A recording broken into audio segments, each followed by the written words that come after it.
Yes, hello, and thank you for joining me once again on the COVID-19 news channel. I have one thing I wanted to stress. I just recently made a video on about an update on the quarantine situation, which is really absurd in my opinion at this point. Seeing that most countries have at least controlled the outbreaks of COVID-19.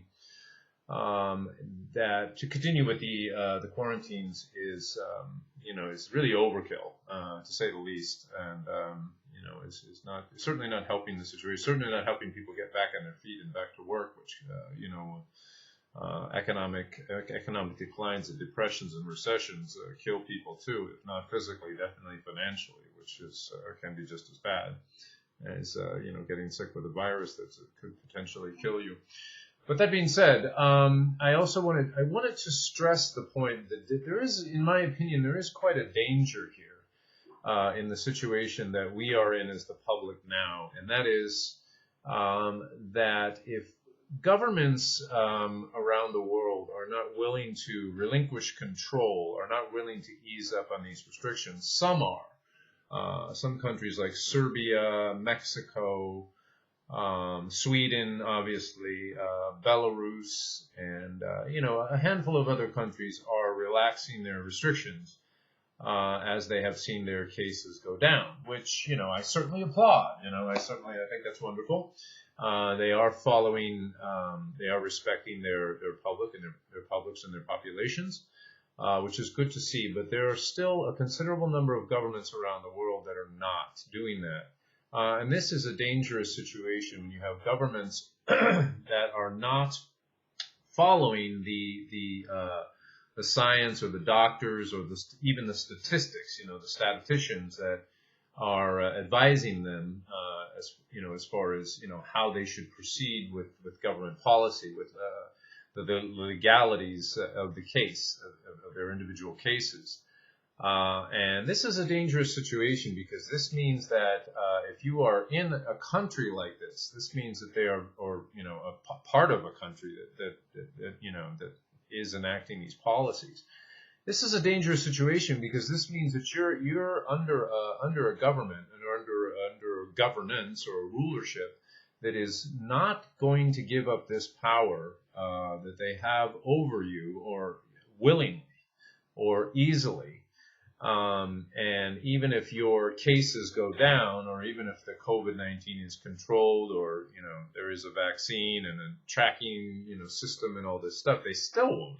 Maybe they still won't relinquish the power that they've given themselves due to the COVID-19 outbreak. So then what do you do?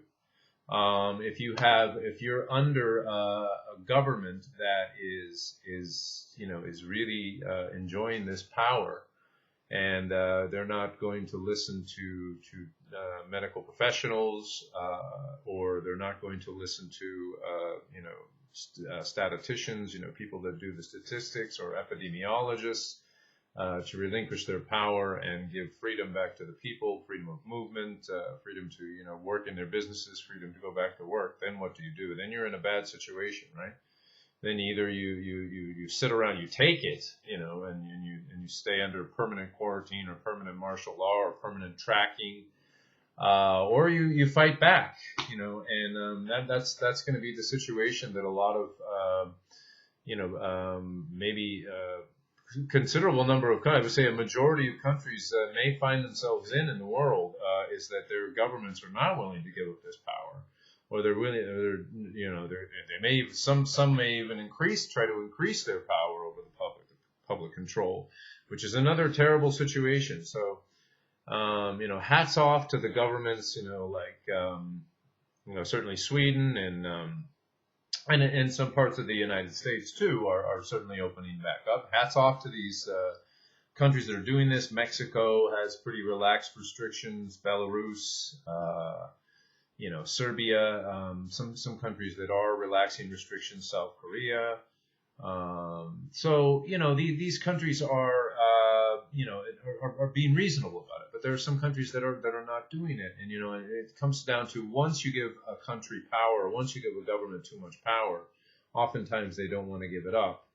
And it may take quite a fight to get those rights back, which is a pretty awful situation, actually, when you think about it. So that could be, as I see it, that could be a real danger going forward, is that some governments, some places, some parts of the world, they are not going to give up this power easily. And even if the data and the medically reasonable thing to do would be to get out of quarantine and just to go back to the old normal instead of the new normal, and no tracking and tracing and no vaccines, then the public is left with either just submitting and obeying or fighting back. And if you want your freedoms, if you want to live a normal life, if you want to live a joyful life, that means that some areas of the world are probably going to have to fight back, and it could get ugly in some areas, and that's not a good thing when you have government power and authority that is unwilling to give it up, even when there's absolutely no necessity for it, other than they just like it. They just like having the power. So, in my opinion, this could become a problem in the future. So this is something to look out for in countries, especially as economies start to decline from the lack of commerce, the lack of a lot of economies being shut down. Then you have, coupled with that, you have governments that are becoming more authoritarian, even when it's not necessary, and then people needing to fight back as they are poorer, and without much not many economic resources or commercial resources to their credit.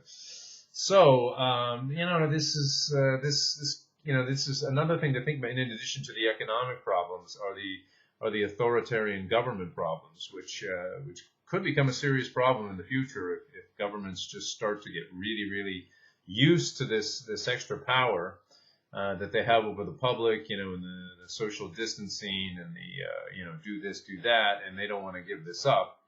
Even the data and the medically reasonable thing to do would be to do otherwise. Then the public is left with no choice, either to just submit or to fight back. And if you have a lot of this going on around the world, in addition to the economic depression, recession problems, this could get serious. This could be worse than just a depression. So these are my thoughts on how the COVID-19 thing could develop. These are my not predictions. Hopefully they will not come true. But I mean, this is a reality this is definitely possible. So I would certainly think about this and consider this, when you're considering either vacationing or plans to move somewhere or plans to invest in certain areas. If their governments are, getting very used to this power and they're not willing to give up on this quarantine or, let their economies open back up or whatnot, and they're toying with either, revolution or, whatever in their countries because they're not willing to give it up. This, and you couple this, you combine this with the fact that economies are suffering already anyway from unemployment and lack of commerce. You're talking about a powder keg here. So, this is just something to consider, when, like I said, if you're considering traveling to another part of the world, whether it be South America or Asia or Europe or something like that, is consider what's going on there, politically and economically. Before you go, before you invest, before you go, if you're planning on moving to another place for a job or whatever. Oh boy, this is a powder keg. This is a potential powder keg. So anyway, so that these are my thoughts. Additionally, on the situation as a kid. In addition to the economic situation, there is also the political situation that could get seriously ugly in the world. As these quarantines just get extended out and extended out and extended out, and people become more desperate in different parts of the world where governments are just not giving up that control. Thank you very much for joining me, and please feel free to leave comments and whatnot, and tell me what you think about this. Thank you very much, and have a wonderful day. Stay safe out there. Bye bye.